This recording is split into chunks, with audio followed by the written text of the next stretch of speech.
Bonjour à toutes et à tous, il est midi, ravi de vous retrouver. Tout de suite, le journal. Agriculture, nous vous parlerons de la récolte record de pommes de terre à Mbouaki avec un rendement de 63 000 tonnes avant d'aller à Al-Bayed où la récolte d'oignons rouges a elle aussi été abondante malgré des débuts difficiles.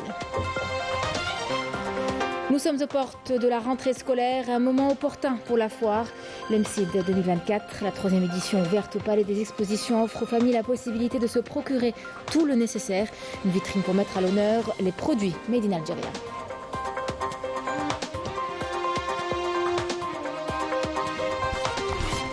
Et puis nous irons pour terminer du côté de Beni Hawa Achlef, une région qui attire de plus en plus grâce à ses multiples atouts naturels. Carton plein pour cet été, de nombreux visiteurs et touristes s'y sont rendus.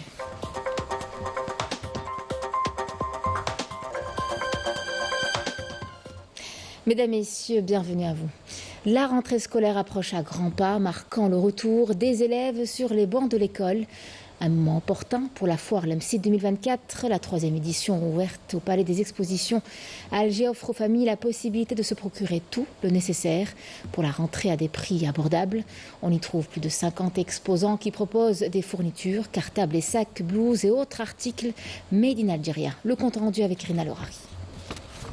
À la foire de la rentrée scolaire l'EMCID, la production des fournitures scolaires locales est plus que jamais mise à l'honneur. Les stands présentent un large choix d'articles, stylos, règles, cahiers, crayons de couleur et cartables. Une diversité de produits alliant qualité et prix attractifs. La production locale des fournitures scolaires a connu une augmentation estimée à 30% par rapport aux années précédentes. Tous nos produits, que ce soit les stylos, les surligneurs, les protège-cahiers, les tailles-crayons, les gommes ou les classeurs, sont produits localement. Nos prix sont accessibles à tous, grâce à la vente directe au prix d'usine. Par exemple, les cahiers sont proposés à des tarifs variant entre 65 et 320 dinars selon la dimension et le nombre de pages.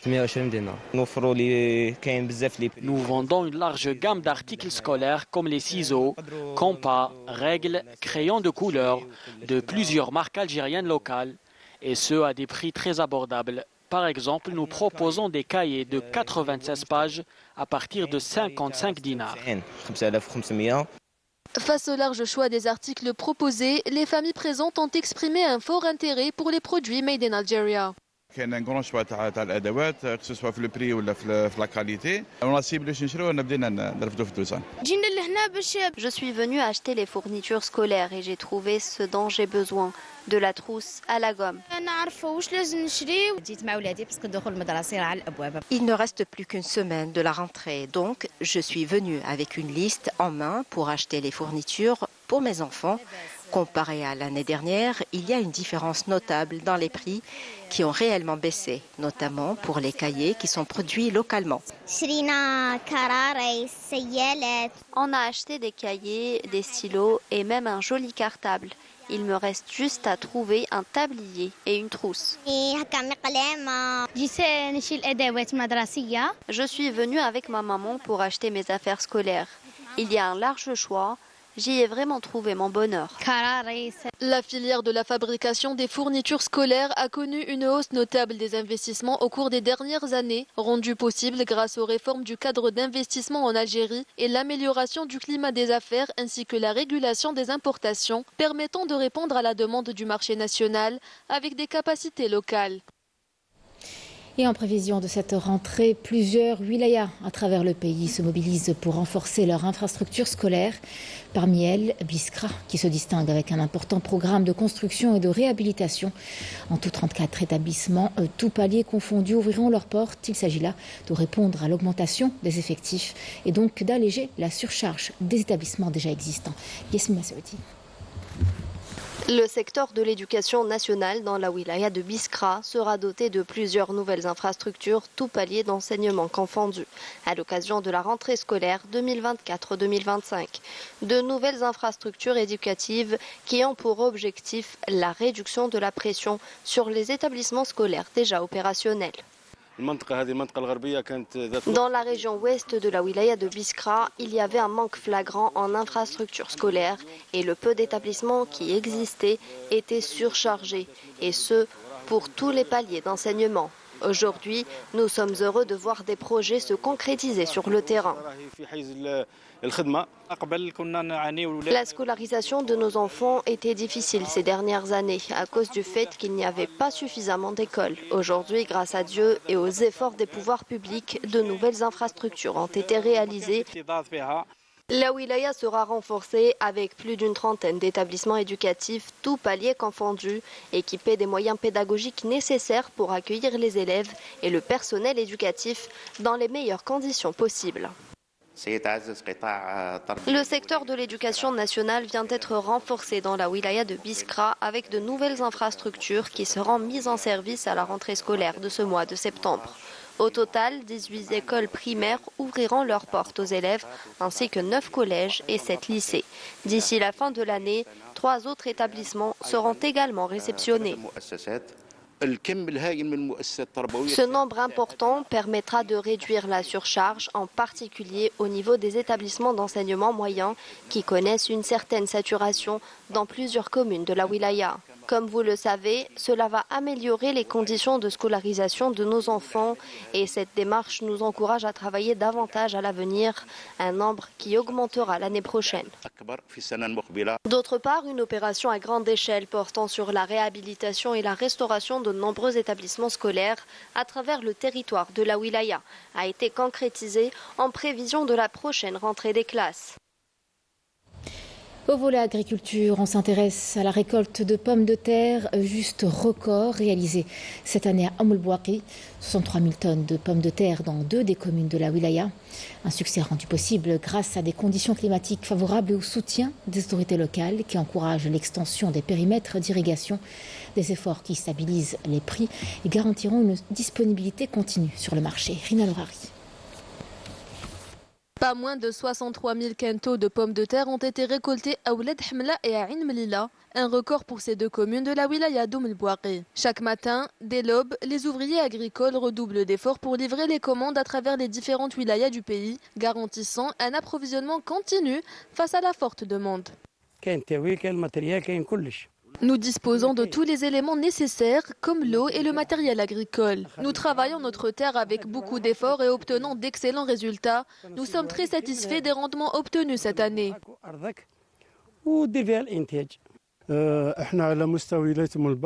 Nous avons cultivé au niveau de la wilaya d'Oum El Bouaqi 290,5 hectares de pommes de terre, dont 228,5 hectares destinés à la consommation. Au niveau de la région de Ouled Hamla, nous avons dédié 239 hectares à la culture de la pomme de terre, dont 177 hectares sont également destinés à la consommation.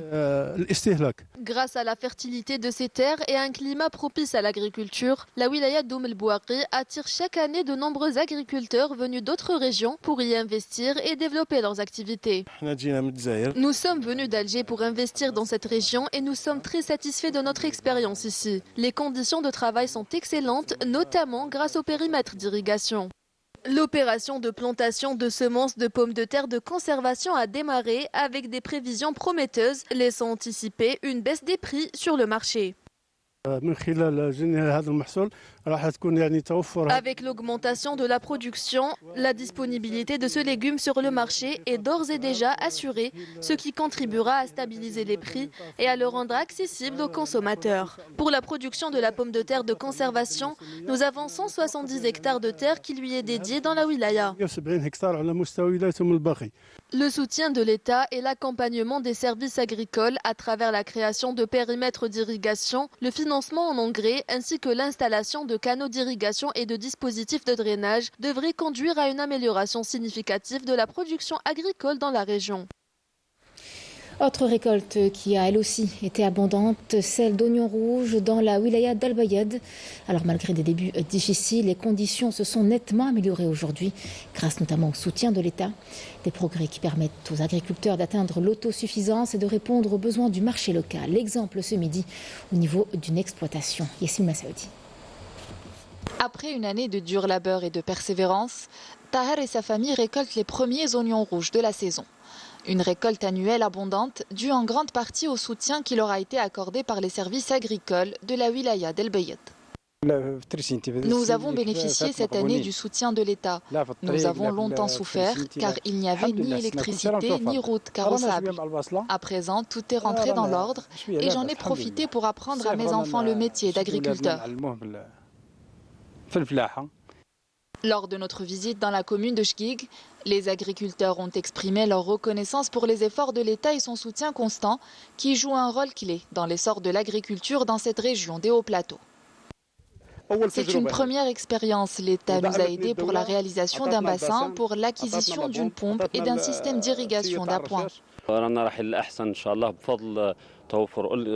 Nous espérons améliorer nos résultats grâce au soutien de l'État et de l'accompagnement des services agricoles qui nous ont permis de se raccorder au réseau électrique de la région.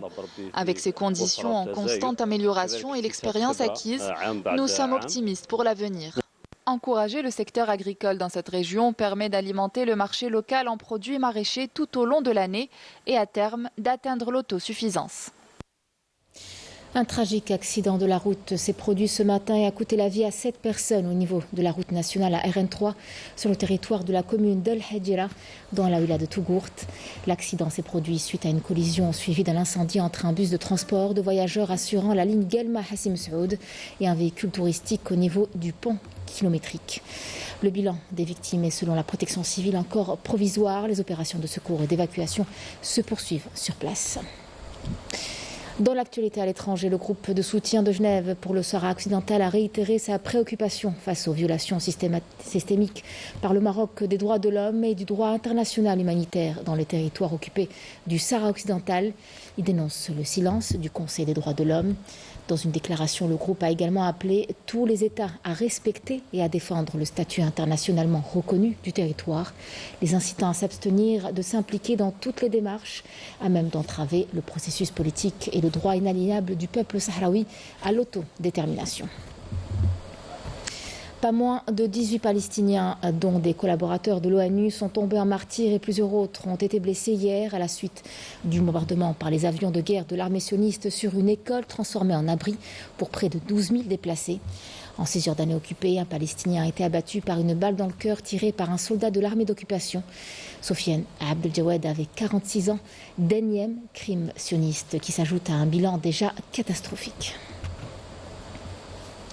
Revenons chez nous en Algérie, plus précisément à Chlef, au niveau de la région balnéaire de Beni Hawa, qui a fait carton plein cet été en recevant de nombreux visiteurs et touristes. Il faut dire que la ville côtière attire de plus en plus grâce à ses multiples atouts naturels. Des Algériens d'autres wilayas et de l'étranger notamment se sont rendus dans les différents complexes et hôtels de cette belle région. Un reportage de Hasna Zouberi.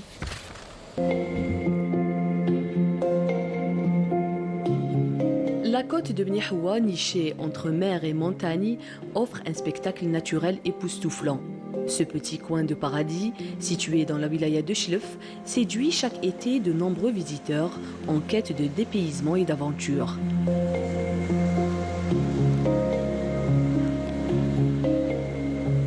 Ces plages sont un véritable appel à la détente.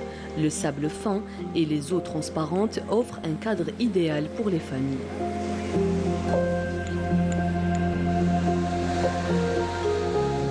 لا فيل تاع بني حوا اللي ولات بزاف يجوا ليها الناس وين يقصدوها بزاف نقدروا نقولوا لي زيترونجي لي زيميغري تاعنا كيما حنا نقولوا كونسيرنون لي كومبلكس اللي حلوا فيها جدد بزاف و ديفلوبات بزاف ميم لي بلاج تاعها الله يبارك شابين عندك بزاف لي بلاج سوفاج وين ديفلوبات و خيرت نجي لافيل تاع بني حوا اللي عندها كانت بيزاج توريستيك ما شاء الله.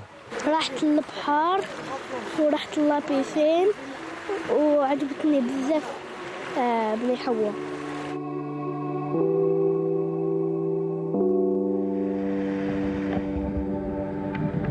Pour les aventureux, la plongée sous-marine révèle des trésors cachés, avec des récifs colorés et une biodiversité marine exceptionnelle.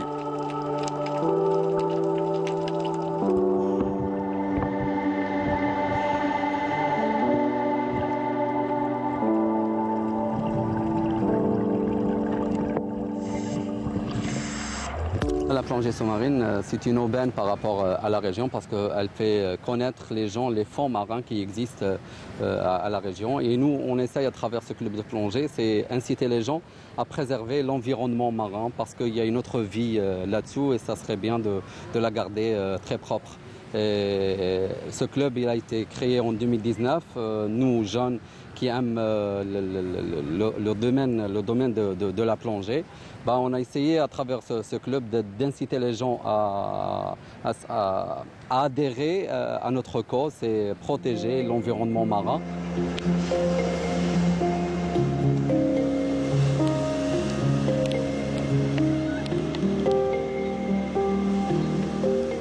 Et pour répondre à la demande croissante des touristes, de nombreux complexes modernes ont vu le jour, offrant tout le confort et les services nécessaires pour un séjour inoubliable.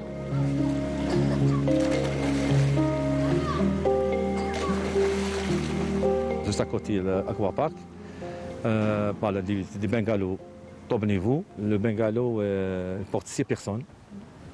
La commodité, toute commodité de bungalow, de confort pour les clients et un bon retour avec les clients. C'est ça. Parce que c'est un nouveau complexe, un nouveau concept en général. Parce qu'en majorité de complexes, ils ne sont pas le parc de traction. C'est en première position. Ce complexe a beaucoup d'opportunités de la région, que ce soit développer le tourisme local, apporter des offres d'emploi, surtout pour les locaux, améliorer l'infrastructure et pas mal de choses. L'avancement, on prévoit l'ouverture, Inch'Allah, pour 2025.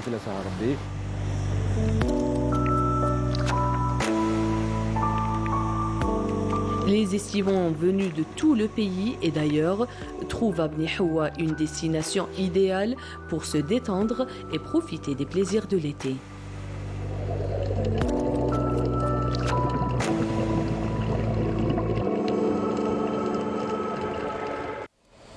C'est la fin de cette édition. Merci à vous de l'avoir suivi. Tout de suite, Nouvelles du ciel avec Mina Abed. Je vous retrouve à 19h pour l'édition du soir. Excellent après-midi à vous.